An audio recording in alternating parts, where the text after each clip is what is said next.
Over the last few weeks on BBC iPlayer, I've been watching the programme Gone Fishing with Paul Whitehouse and Bob Mortimer. If you haven't already seen it, I can highly recommend it. It's very gentle viewing.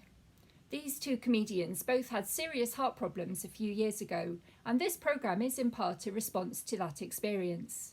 It's a relaxing, calm and peaceful programme which incorporates beautiful scenery, amazing fish and good conversation.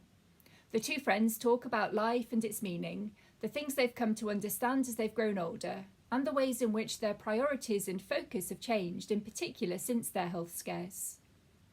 I've been thinking about fishing a lot recently, partly because Graham's aunt, who died a couple of months ago, was an avid angler. Pat's perfect day would be spent on the riverbank or canal bank with her rods, followed by a drink in the local pub with her friends in the evening. And in her retirement, this is predominantly what she did manage to do every day until the pandemic put paid to the routine.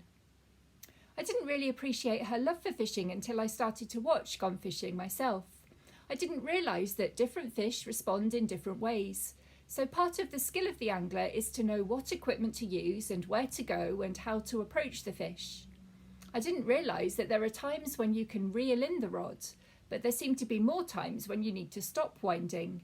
This is one of the frequent instructions that Paul would be shouting to Bob when he had a fish on the line. Stop winding! Once the fish had been caught and marvelled at, then they would gently hold the fish back in the water to steady itself until it was ready to swim off, at which point they would both declare, "And away," as the underwater camera showed the fish make its own way down the river once more.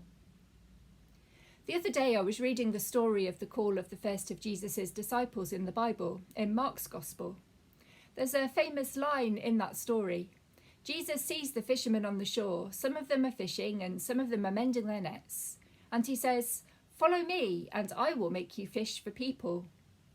Now in my Bible I've got the start of Mark's Gospel on the right-hand page, and I've got the end of Matthew's Gospel on the left-hand page. So when I look at this story, I can also see at the same time the moment after the resurrection when Jesus has another conversation with those who did choose to follow him. And this time he says to them, "Go and make disciples." This idea of inviting people to follow Jesus encompasses the whole of the story of Jesus' ministry. Often when I've read the story of those fishermen, Simon and Andrew, James and John, I've imagined them to be engaged in some kind of large-scale fishing. The writer talks about nets, and so in my mind I've always had some kind of mass trawler image. I think this is influenced by other stories we have of the disciples fishing on the lake, bringing in a great haul of fish after failing to catch anything. But as I've had the angling kind of fishing in my mind recently, this is what I thought about when I looked at this story again. And I've been thinking, actually, isn't it more appropriate perhaps to think about it in this way? Images of the disciples casting their nets and bringing in hundreds of fish can influence our ideas about mission and the way we think about the challenge to go and make disciples. But first, to look at the left-hand page and the story at the end of Matthew's Gospel, and if we read it in the original Greek, it would sound a little bit different. The grammatical form of the word go has a continuous meaning, so it might be more accurate to say, "As you are going, make disciples." In other words, it's not something special, but part of daily life. As you're going about your business, when you're doing whatever you're doing, when you're at work, when you're shopping or cooking or relaxing with friends and family, make disciples. It's about living an authentic Christian life whereby people see the love of Jesus in us and notice it. And it's about knowing what we've experienced of Jesus and being prepared to share our own stories when the time is right. And this leads me back to the fishing story. If images of large-scale fishing and bulging nets come to mind, then perhaps we think that following Jesus and making disciples is a big and overwhelming task.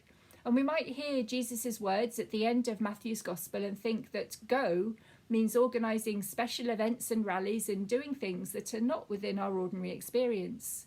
We might think that we're not the kind of person to stand up in front of a large hall full of people.